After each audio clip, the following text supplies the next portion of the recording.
বন্ধুরা সবাইকে স্বাগত সিম্পল ফুড অ্যান্ড ট্রাভেলে। আজকে তৈরি করে দেখাবো আমের চাটনি। ভিডিওটা সম্পূর্ণ দেখার অনুরোধ রইল। আমি এখানে আমটা সেদ্ধ করে নিয়েছি, আপনারা চাইলে নাও সেদ্ধ করতে পারেন। তারপরে কড়ার মধ্যে সর্ষের তেল দিয়ে দিলাম পরিমাণ মতো।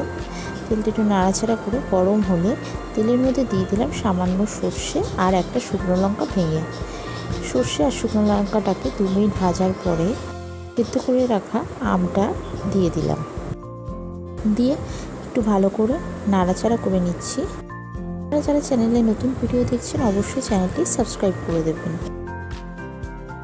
ভালো করে নাড়াচাড়া করে নেওয়ার পরে এবার এর মধ্যে সামান্য জল দিয়ে দিলাম।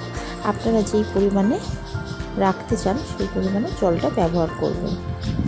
নাড়াচাড়া করে নিয়ে এবার এর মধ্যে দিয়ে দিচ্ছি পরিমাণ মতন হলুদ, পরিমাণ মতন নুন দিয়ে ভালো করে নাড়াচাড়া আবারও করে নিচ্ছি। আপনারা যারা চ্যানেলটি সাবস্ক্রাইব করেছেন তাদেরকে অসংখ্য ধন্যবাদ। নাড়াচাড়া করে নেওয়ার পরে এটা ফুটতে থাকলে এবার এর মধ্যে 2 চামচ চিনি দিয়ে দিলাম।